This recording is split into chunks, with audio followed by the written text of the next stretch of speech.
नमस्कार दोस्तों, स्वागत है आपका हमारे YouTube channel Ankush Gorakhpuriya study with smile में। दोस्तों, जैसा कि मालूम है कि यूपी बोर्ड की परीक्षाएं शुरू होने वाली हैं।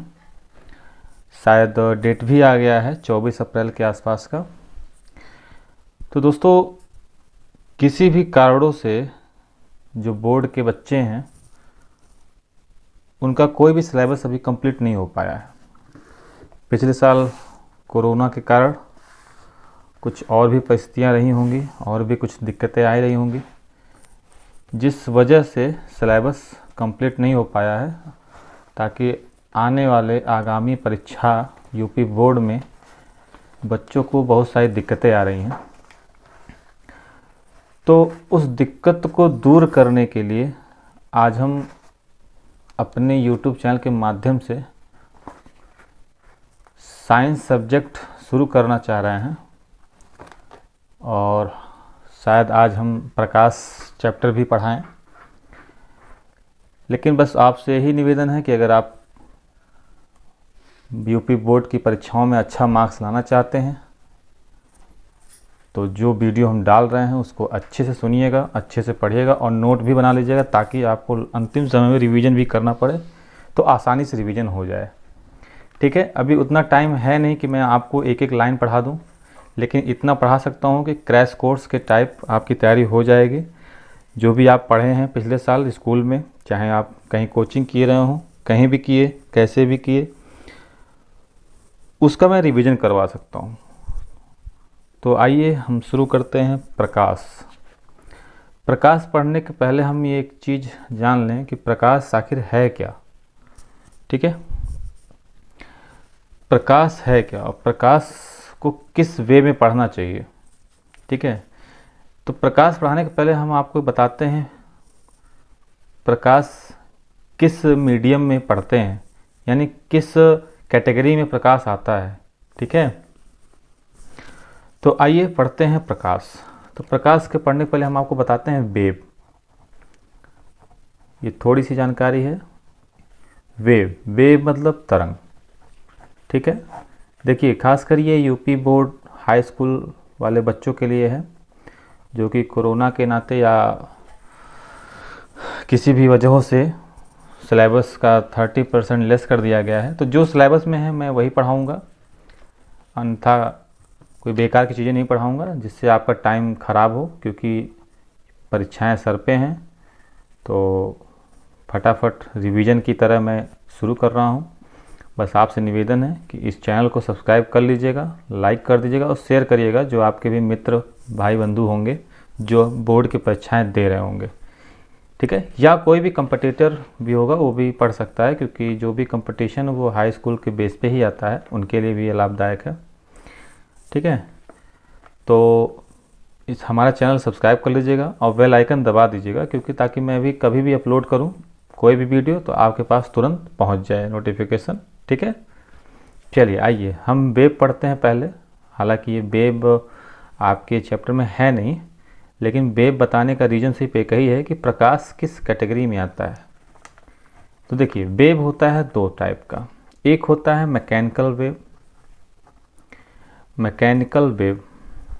ठीक है, एक होता है मैकेनिकल वेव, एक होता है इलेक्ट्रोमैग्नेटिक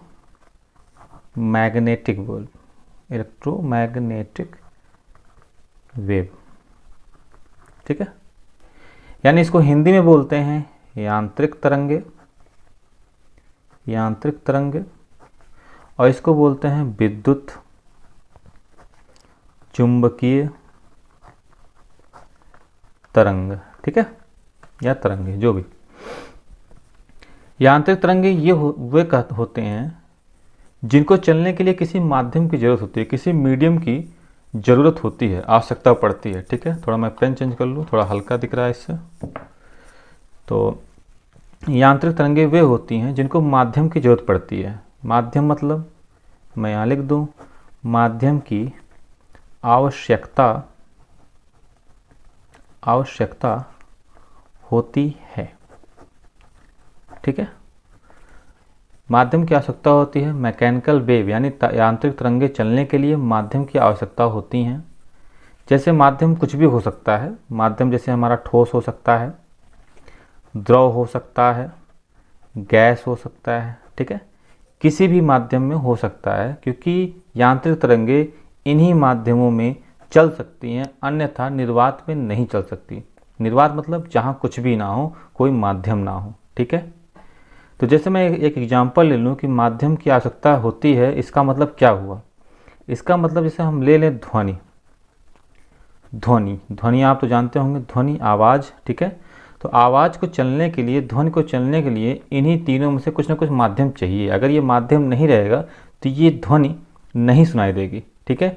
जो भी हमको सुनाई देता है या हम किसी से बात करते हैं, वो किसी न किसी माध्यम के थ्रू ही हम बात कर पाते हैं। अगर माध्यम ना होता तो आवाज़ हमको सुनाई नहीं देता, जैसे स्पेस में होता है, ठीक है।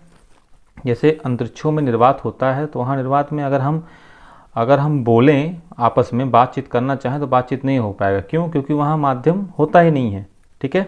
वहाँ निर्वात है, यानी वहाँ कुछ है ही नहीं, ठीक है।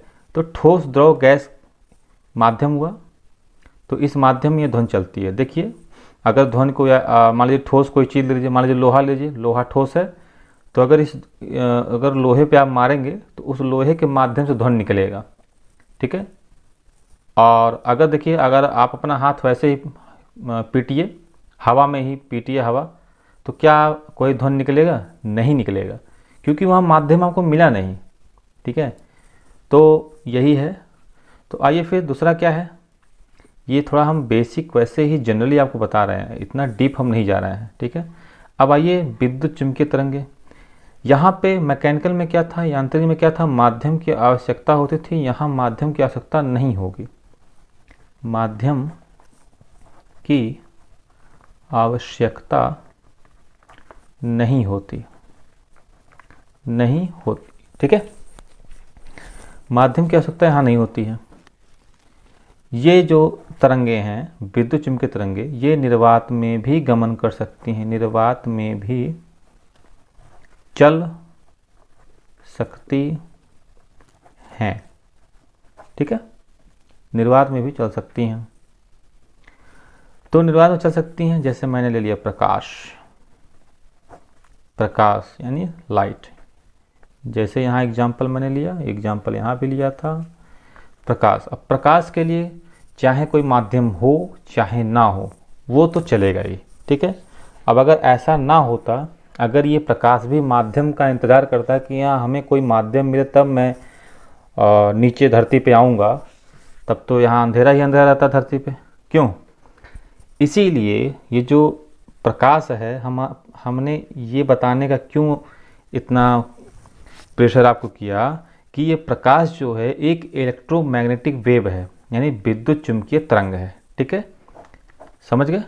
अब हमको पढ़ना है प्रकाश। अब हमको प्रकाश पढ़ना है, तो आइए प्रकाश पढ़ते हैं। प्रकाश जो कि आपके चैप्टर का बहुत ही इम्पोर्टेंट टॉपिक है आपके सिलेबस का, क्योंकि इससे कम से कम आपका 10 से 15 मार्क्स आने ही आने हैं, ठीक है। अब वो किसी भी रूप में आ सकता है, चाहे ऑब्जेक्टिव रूप में आ जाए, चाहे अतिलघुत्तरी में आ जाए, चाहे लघुत्तरी में आ जाए, चाहे दीर्घोत्तरी में आए, लेकिन आना ही है, क्योंकि प्रकाश ही एक ऐसा चैप्टर है जो नंबर अच्छा उठाता है, ठीक है। आइए पढ़ते हैं प्रकाश।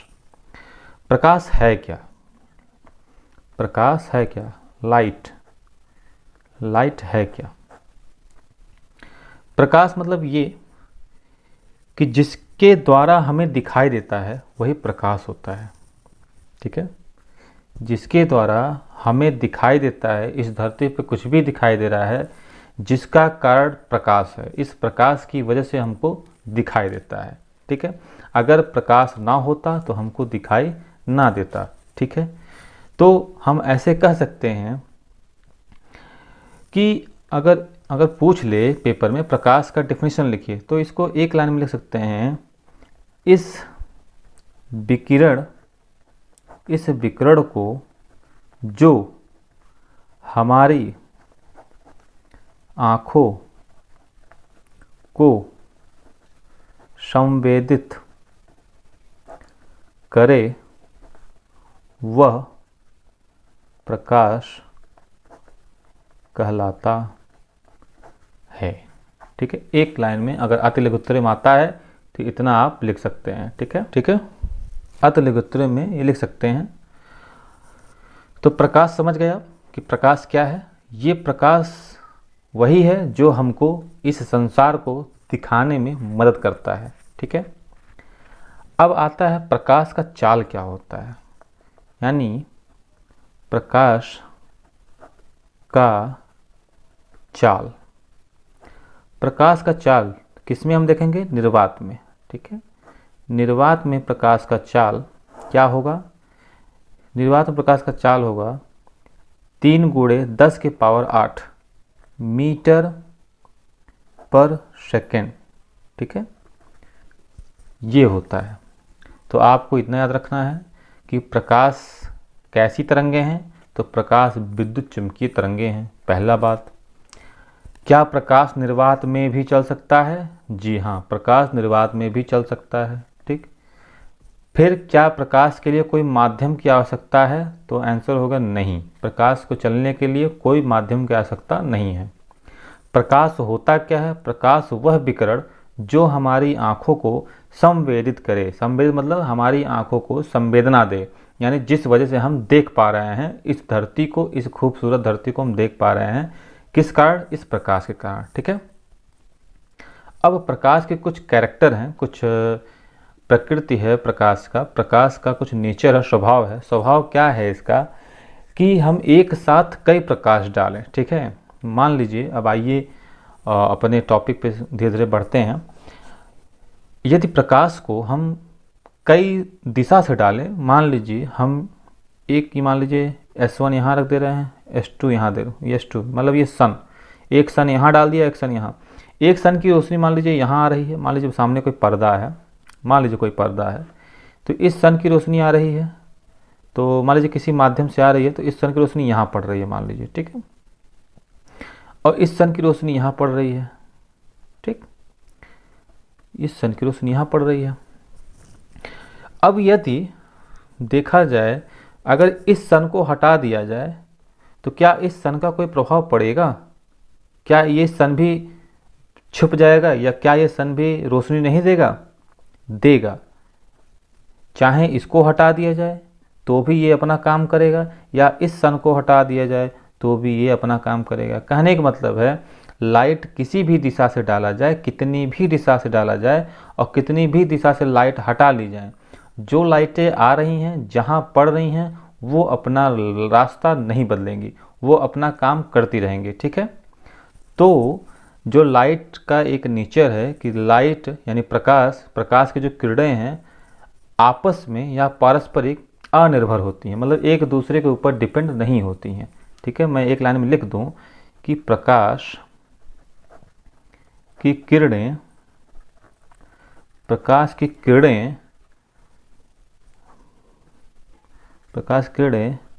आपस में प्रकाश की किरणें आपस में या एक दूसरे पर निर्भर नहीं होती। ठीक है, होती हैं। अब ये हमारा बताने का मकसद ये है कि चाहे लाइट यहाँ से डाला जाए, चाहे लाइट यहाँ से डाला जाए, या लाइट कहीं और से डाला जाए, कहीं और से डाला जाए। ठीक है, तो जिस लाइट को हम बंद करेंगे सिर्फ वही लाइट भर प्रभावित होगा, जिस लाइट को हम बंद करेंगे सिर्फ वही लाइट भर प्रभावित होगा, बाकी सारा लाइट जो जल रहा है वो अपना काम करता रहेगा। ठीक है, वो अपना काम करता रहेगा, वो उसमें कोई बदलाव नहीं होगा। ठीक है, तो वही लिखा हूँ कि प्रकाश किरणें आपस में या एक दूसरे पर निर्भर नहीं होती हैं। ठीक है, तो ये समझ गए। तो ये क्वेश्चन आता है, क्या प्रकाश किरणें एक दूसरे पर निर्भर होती हैं, तो आंसर होगा नहीं। आप सोच लीजिए, मैं इतने ही पेज में आपको 10 से 15 क्वेश्चन याद करा दिया हूँ ताकि आपको जो ऑब्जेक्टिव टाइप आए, जो विकल्पिक टाइप आएगा, विकल्प के टाइप, उसमें आपका क्वेश्चन अगर इससे आता है तो गलत ना हो। ठीक है, आइए अब पढ़ते हैं। प्रकाश का एक नेचर और है, मतलब एक तो ये था कि वो निर्भर किसी पर नहीं करता। अब प्रकाश का एक काम और है कि प्रकाश जिस भी वस्तु पे पड़ता है, ठीक है, जो प्रकाश है जिस भी वस्तु पे पड़ेगा तो वो जो वस्तु है वो वस्तु प्रकाश का कुछ भाग सीधे हमारी आंखों पे भेज देता है। जैसे हम एक फिगर बनाएं तो मान लीजिए ये हम यहाँ लाइट, ये टार्च है या लाइट है, कुछ भी, सन है मान लीजिए, और यहाँ मान लीजिए कोई आदमी खड़ा है या पेड़ ही जान लो, ये पेड़ है, ठीक है, ये पेड़ है मान लो। तो लाइट मान लीजिए, और हम मान लीजिए यहाँ खड़े हैं, ये कोई आदमी खड़ा है, ये आँख है, थोड़ा आर्ट हमारा ख़राब है, थोड़ा ध्यान दीजिएगा। तो मान लीजिए ये लाइट यहाँ पड़ा, अब इस पर लाइट पड़ेगा तो ये जो पेड़ है हमारा, ये पेड़ क्या करेगा, इस लाइट को रिफ्लेक्ट कर देगा, यानी यहाँ ला देगा मेरी आँखों पे।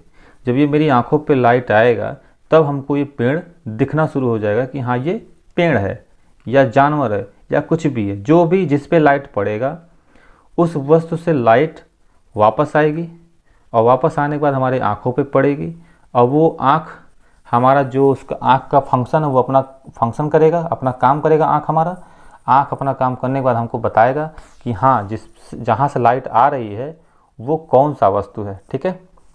तो समझ गए। तो ये जो है काम, ये जो दिखा रहा है कि हाँ लाइट पड़ रही है वहाँ से वापस आ रही है, इसी को कहते हैं प्रकाश का परावर्तन। इसी को कहते हैं प्रकाश का परावर्तन। आइए तो पढ़ते हैं प्रकाश का परावर्तन। हालांकि हमने आपको ऐसे ही समझा दिया, लेकिन आइए पढ़ते हैं फिर से। प्रकाश का परावर्तन, परावर्तन, ठीक है, ये रहा इस पर रहेगा परावर्तन। हाँ देखिए, इसका इंग्लिश में थोड़ा आप जानते रहिएगा, नहीं तो थोड़ा सा कभी कभी ना कन्फ्यूजन हो जाता है। रिफ्लेक्शन ऑफ लाइट, ठीक, प्रकाश का परावर्तन। अब प्रकाश का परावर्तन क्या होता है?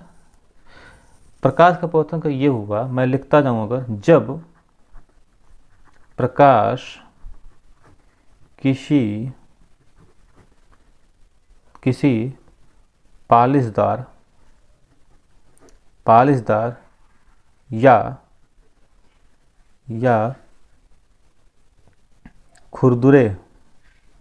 या खुरदुरे तल पर पड़ता है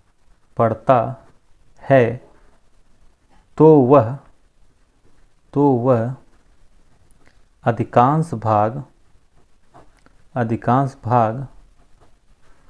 अधिकांश भाग वापस लौट,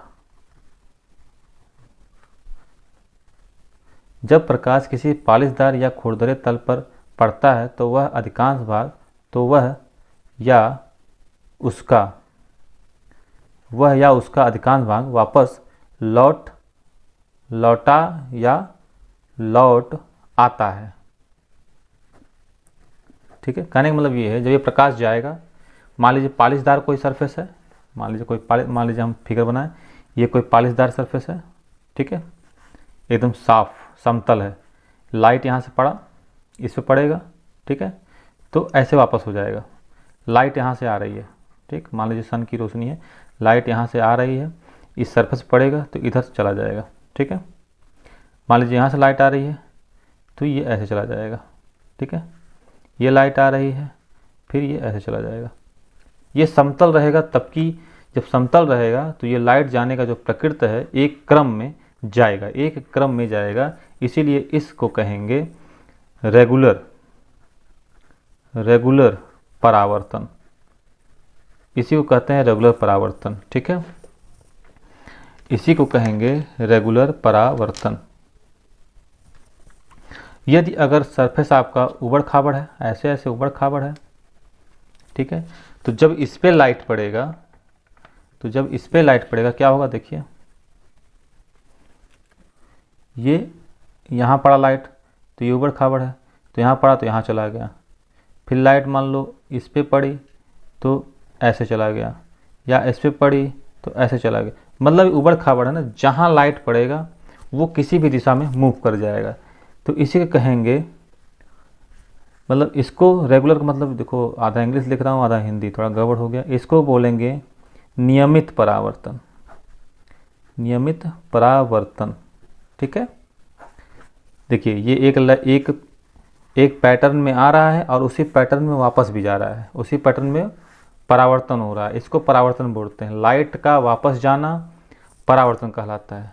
अब देखिए ये एक आ रहा है लेकिन कभी यहाँ जा रहा है, फिर यहाँ पड़ा, यहाँ जा रहा है, कहीं यहाँ पड़ा तो यहाँ जा रहा है, तो ये अनियमित हो जाएगा, अनियमित परावर्तन हो जाएगा, अनियमित परावर्तन। ठीक है, समझ गए? तो ये प्रकाश का परावर्तन होता है। ठीक, तो प्रकाश का परावर्तन आप समझ गए, उम्मीद है कि अच्छे से समझ में आया होगा प्रकाश का परावर्तन होता क्या है। ठीक है, अब आइए प्रकाश के परावर्तन से संबंधित कुछ परिभाषाएं हैं, मैं उसको लिख दूं। ठीक है, हम ले लेते हैं कोई दर्पण, ये हमने ले लिया दर्पण। ठीक है, ये दर्पण, और एक हम नॉर्मल सा ये नॉर्मल लाइन खींच रहा हूँ बीचों बीच परपेंडिकुलर। ठीक है, देखिए ये दर्पण है, मैंने पीछे पॉलिश कर दिया, ये जो इसका मतलब है कि पॉलिश किया हुआ है, ये हमने नॉर्मल खींच लिया। इसको नॉर्मल मतलब इसको बोलते हैं हिंदी में अभिलंब, ये बोलते हैं अभिलंब। ठीक है, इसको बोलते हैं अभिलंब। अब लाइट यहाँ से आएगा, यहाँ पड़ेगा, यहाँ मैं लाइट लाया, ये लाया लाइट यहाँ, तो ये इस दिशा में परावर्तित होगा, परावर्तन होगा। लाइट यहाँ से आया, परावर्तन हो गया। ठीक है, तो अब आप देख रहे होंगे कि जो ये लाइट आ रही है इसको बोलते हैं आपतित किरण,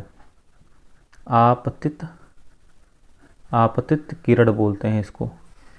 जहाँ से लाइट डालते हैं आपतित किया जाता है उसको आपतित किरणें कहते हैं। इसी को आई से डिनोट करते हैं, आई से, आई मतलब इंसिडेंट लाइट, इंसिडेंट लाइट। ठीक है, और यहाँ से लाइट परावर्तित होती है, इसलिए इसको बोलेंगे परावर्तित, परावर्तित किरण। ठीक है, परावर्तित किरणें बोले। और ये जो है ये तो अभिलंब है। ठीक है, तो अब इससे क्वेश्चन बनेगा, इससे क्वेश्चन ये बनेगा कि यदि किसी समतल या किसी दर्पण पर, ये हमारा दर्पण है, इसको देख लेता हूँ, किसी दर्पण पर आपतित किरणें, और नहीं ऐसे नहीं पूछेगा, ऐसे पूछ सकता है किसी दर्पण पर आपतित किरण का कोण और परावर्तन का कोण किस बीच में संबंध क्या होगा, मतलब ये कोण कैसा होगा और ये कोण कैसा होगा, यानी आपतित किरण का कोण कैसा होगा और परावर्तित किरणों का कोण कैसा होगा। तो इसका कोण ये होगा, इन दोनों के बीच में ये कोण होगा कि जो ये इंसिडेंट वाला कोण है, ये इंसिडेंट कोण हो गया और ये रिफ्लेक्शन कोण हो गया। ठीक है, मतलब इसका एक नेचर ये निकला कि इंसिडेंट कोण जो आई है बराबर होगा रिफ्लेक्टेड कोण के बराबर। यानी अगर ये अभिलंब, ये है हमारा, ये अभिलंब मैं थोड़ा डार्क कर दे रहा हूँ, तो जो ये अभिलंब है मतलब ये आपतित किरणें और ये अभिलंब, तो ये जो थीटा कोण बन रहा है, अगर ये थीटा कोण 10 है तो जो हमारा परावर्तन होगा वो भी 10 डिग्री के एंगल से ही होगा। ठीक है, तो इसीलिए मैंने कहा कि जो यानी आपतित किरण का कोण होगा वो परावर्तित किरण का कोण के बराबर होगा। ठीक है, यानी ये कोण बराबर ये कोण। ठीक है, तो ये हमने लिख दिया यहाँ पे, समझ गए? जो कोण आ रही हैं वो कोण जा रहा है, तो वही कोण यहाँ भी बनेगा, वही कोण यहाँ बनेगा। ठीक, फिर इसका दूसरा क्या हम आएगा जवाब कि आपतित किरणें, आपतित किरणें, आपतित किरणें व परावर्तित किरणें, परावर्तित किरणें, ठीक, व अभिलंब, अभिलंब, तीनों एक ही समतल में होगा। ठीक, एक क्वेश्चन ये आ सकता है। ठीक है, क्वेश्चन ये आ सकता है, पूछा जाए कि यदि एक लाइट को किसी दर्पण पर डाला जाए तो उसका अभिलंब और परावर्तन किस तल पर मिलेगा। ठीक है, तो अगर हम ये जानते हैं कि आपतित किरणें, परावर्तित किरणें, अभिलंब तीनों एक ही समतल पर मिलेंगे, एक ही दर्पण पर मिलेंगे, तो आंसर हम लगा लेंगे। अगर ये पूछता है कि आपतित किरण का कोण किसके कोण के बराबर होता है, तो अगर हम ये जानते हैं कि आपतित किरण का जो कोण बनेगा वो परावर्तन किरण के कोण के बराबर होगा, तो ये हम जान लेंगे। ठीक है, तो इसका फंक्शन आप जान गए। तो ये था जो परावर्तन के नियम, परावर्तन के नियम। अगर क्वेश्चन आता है कि परावर्तन के नियम लिखिए तो ये 2 नियम बहुत ही इम्पॉर्टेंट है, ये आप लिखिएगा, ठीक है, ये जरूर लिखिएगा। अच्छा, अब आता है अगला टॉपिक, आप लोग के सिलेबस के अनुसार आता है प्रतिबिंब, ठीक है, प्रतिबिंब। आप लोग के सिलेबस के अनुसार आता है प्रतिबिंब। तो प्रतिबिंब क्या होता है? प्रतिबिंब क्या होता है? प्रतिबिंब मतलब ये देखिए, थोड़ा शब्द कठिन है, थोड़ा डरिएगा मत, क्योंकि प्रतिबिंब कुछ बड़ा नहीं है। अपने आप को शीशे के सामने खड़ा कर लीजिए, ठीक है, अपने आप को शीशे के सामने खड़ा कर लीजिए। जो भी आपके घर पे नॉर्मली शीशा होता है, खड़ा कर लीजिए। अब शीशे के सामने देखिएगा तो सेम टू सेम आप ही उसमें दिखेंगे, ठीक है, सेम टू सेम आप ही उसमें दिखेंगे। तो जो उसमें आप दिख रहे हैं ना, वही आपका प्रतिबिंब है, यानी वही आपका फोटो है, वही आपका इमेज है, ठीक। तो इसीलिए प्रतिबिंब का इंग्लिश में नाम भी इमेज होता है, ठीक। थोड़ा लोग हिंदी पढ़ना बंद कर दिए हैं तो कठिन लग रहा है ये शब्द, बाकी इमेज तो समझ ही गए होंगे, समझ गए। तो उसको कहते हैं इमेज। तो वही कहा गया है, जब हम किसी वस्तु को दर्पण के सामने अगर रखते हैं तो जो दर्पण में वस्तु हमको दिखता है, वही वस्तु का प्रतिबिंब कहलाता है, ठीक है। अब यदि कहिए तो लिख दें, चलिए लिख देते हैं। जैसे कहा गया, इसको थोड़ा अच्छे भाषा में लिखते हैं, यदि प्रकाश की किरणें, यदि किसी प्रकाश की किरणें किसी बिंदु से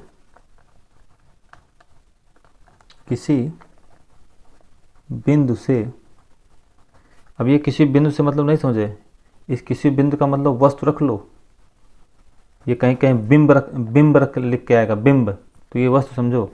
यदि प्रकाश की किरणें किसी वस्तु से या किसी बिंदु से चलकर या होकर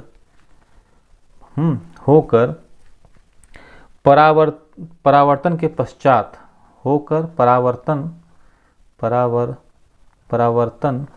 के पश्चात किसी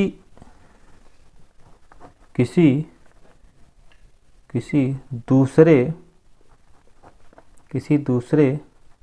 बिंदु पर जाकर मिले या मिलता हुआ प्रतीत हो,